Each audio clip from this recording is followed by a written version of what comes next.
Nah, sebelum kamu lanjut nonton video ini, aku pengen kamu untuk subscribe this channel, nyalakan loncengnya juga ya. 3, 2, 1. Udah. Nah, gitu dong. Thank you ya udah subscribe. Kali ini ada juga bekas kapal perang tentara Jepang yang ditembak sekutu ya Pak ya dulu waktu zaman penjajahan. Betul. Tawar Pak, nggak payau. Biasanya kalau misalnya di pulau, itu kalau nggak agak keasin-asinan tuh payau. Wow. Akhirnya perjalanan Panji ke Sulawesi ini nggak sia-sia pemirsa. Panji bisa nemuin jenis ular endemik Sulawesi.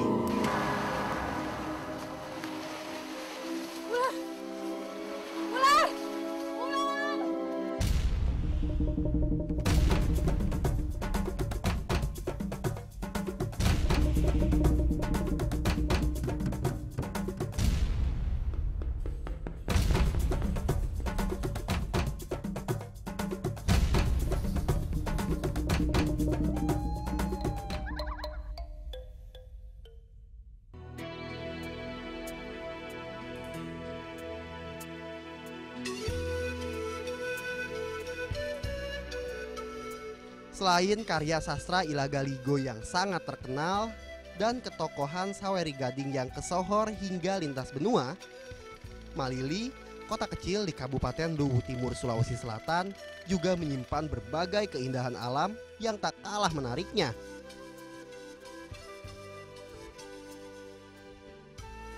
Pegunungan Verbeek yang menjadi latar belakang kota Malili mengalirkan sebuah sungai yang sekaligus menjadi urat nadi kehidupan warga pesisir.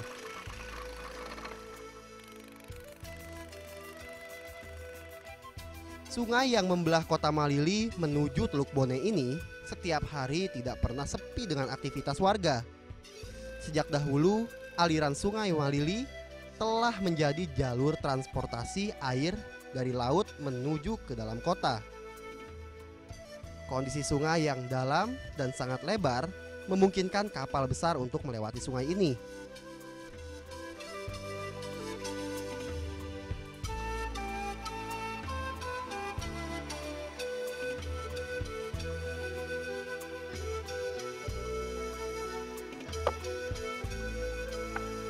Halo, selamat pagi Pak. Wah, ini udaranya sama cuacanya cerah banget di sini ya sekarang ya.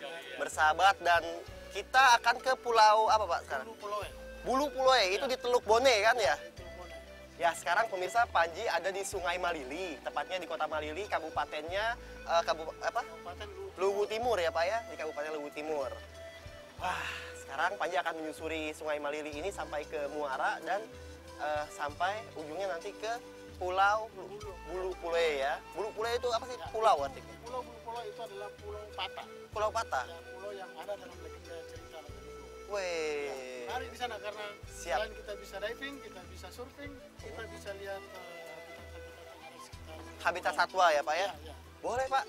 Kapan kita jalan sekarang? Ya sekarang nih. Kalau Udah lengkap siap semua? kita tarik jangkar kita. Ayo. Oke. Ya pemirsa sekarang kita udah siap semua nih, tinggal tarik jangkar. Kita langsung berangkat sekarang. Yuk. Bersama teman-teman yang hobi memancing, hari ini saya akan menyusuri Sungai Malili hingga ke muara di Teluk Bone dan berlanjut ke sebuah pulau yang menjadi bagian dari legenda negeri Batara Guru Luwu Timur. Perjalanan kami mulai meninggalkan dermaga Malili menggunakan perahu kayu ke arah muara sungai. Perumahan nelayan di bantaran sungai menjadi pemandangan pembuka. Ini perkampungan penduduk Pak, nelayan ya, perkampungan nelayan ya. Arus air yang lumayan deras membantu perahu bermesin diesel yang saya tumpangi dapat berjalan sedikit lebih kencang. Salah satu bukti Sungai Malili pernah menjadi jalur transportasi penting yaitu keberadaan bangkai kapal perang Jepang. Bangkai kapal bertekstur besi ini telah berusia ratusan tahun dan sengaja dibiarkan sebagai bukti sejarah. Nah, ternyata di Sungai Malili ini ada juga bekas kapal perang tentara Jepang yang ditembak sekutu ya Pak ya dulu waktu zaman penjajahan. Akhirnya kapal ini karam di Sungai Malili sampai sekarang. Posisi Malili yang sangat strategis menjadi alasan Sekutu dan Jepang untuk memperebutkannya. Bangkai kapal perang Jepang sisa Perang Dunia Kedua ini menjadi salah satu bukti sejarah yang bisa dilihat hingga saat ini. Rupanya tak hanya masyarakat lokal dan nelayan saja yang memanfaatkan Sungai Malili sebagai jalur transportasi menuju laut. Kapal besar pengangkut biji nikel dari Soroaku juga memanfaatkan keberadaan Sungai Malili sebagai jalur perlintasan. Kapal-kapal besar ini berlayar dari dermaga khusus mengantar biji nikel hingga ke luar negeri. Menyusuri Sungai Malili ke arah hilir atau muara, pemandangan rimbunan pohon nipah di sisi kanan kiri sungai menghiasi perjalanan saya. Di balik rimbunan nipah yang terkesan sebagai batas pinggir sungai, terdapat tambak-tambak ikan dan hutan yang banyak dihuni satwa liar, terutama buaya, ular, dan burung. Menuju ke arah muara sungai terdapat banyak jalur. Beberapa pulau kecil tidak berpenghuni menjadi pembatas antara perairan Teluk Bone dengan aliran Sungai Malili. Wih, Pak, banyak banget loh burung itu. Pulau-pulau kosong ini banyak dihuni oleh satwa liar, termasuk burung jenis bangau yang tampak memutihkan pepohonan tinggi di dalam hutan. Di sini burung ini disebut dengan burung campong. Campong ya? Campong bahasa lokalnya. Ini bukannya bangau ya? Ya persis, bahasa Indonesia Bangau kan? Iya. Bahasa Indonesia ya. Di sini jadi burung bangau ini namanya campong. Ada beberapa jenis bangau yang Panji lihat. Ya. Ada bangau putih, bangau coklat juga ada tadi terbang ya. Tapi kebanyakan dari jenis burung bangau ini adalah jenis burung bangau putih. Burung ini adalah jenis burung pemakan ikan dan memang merupakan burung yang mempunyai habitat daerah rawa-rawa seperti ini ya Pak ya, daerah sungai. Ini rumahnya nih udah nggak salah lagi nih. Setelah melewati daratan-daratan kecil di muara sungai, perahu yang kami tumpangi kini sudah mulai masuk ke perairan Teluk Bone. Di sini agak berbeda karena angin jauh lebih kencang sehingga perahu agak goyang terkena gelombang laut. Meski demikian, ada sesuatu yang membuat saya sangat tertarik berlayar di perairan Teluk Bone ini.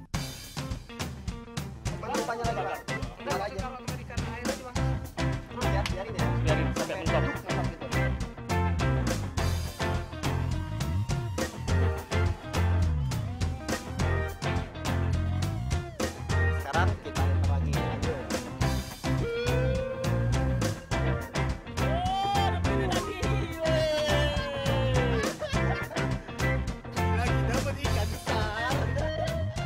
Beberapa kali ikan berbeda jenis menyangkut di mata kail saya. Ini menandakan perairan Teluk Bone memang masih sangat kaya potensi lautnya. Dan yang pasti, perjalanan kami dengan perahu kayu menuju Pulau Bulu Puloe semakin menyenangkan. Penasaran banget, pengen cepet-cepet masuk ke dalam pulau. Pulau Bulu Puloe secara administratif termasuk dalam wilayah Kabupaten Luwu Timur, Sulawesi Selatan. Pulau ini tak terlepas dari kisah legenda Saweri Gading. Konon, Bulu Puloe merupakan tiang kapal Saweri Gading yang patah dan terbelah di Teluk Bone.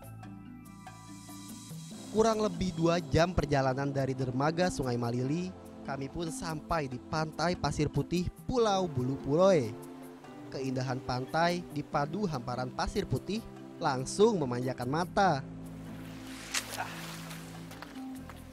Wah, akhirnya sampai juga nih di Pulau Bulu Puloe. Nama pulaunya unik ya, Bulu Puloe. Selain memiliki keindahan pantai pasir putihnya, kawasan hutan di dalam Pulau Bulu Puloe tidaklah kalah menarik untuk dikunjungi. Beberapa jenis satwa, terutama reptil, bisa juga ditemui di dalamnya. Selain itu, ada sebuah keistimewaan berupa sumber air tawar abadi yang berada tidak begitu jauh dari bibir pantai. Sumber air tawar ini tidak pernah kering meskipun kemarau. Oleh karena itu, nelayan maupun orang yang mampir ke Pulau Bulu Puloe tidak pernah melewatkan sumber air tawar yang satu ini.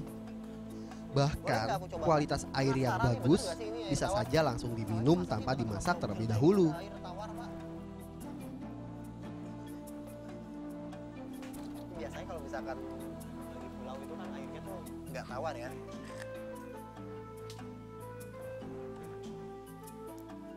Betul, tawar Pak, nggak payau. Biasanya kalau misalnya di pulau, itu kalau nggak agak keasin-asinan tuh payau. Karena ini tanah ya, bukan pasir ya. Airnya tawar.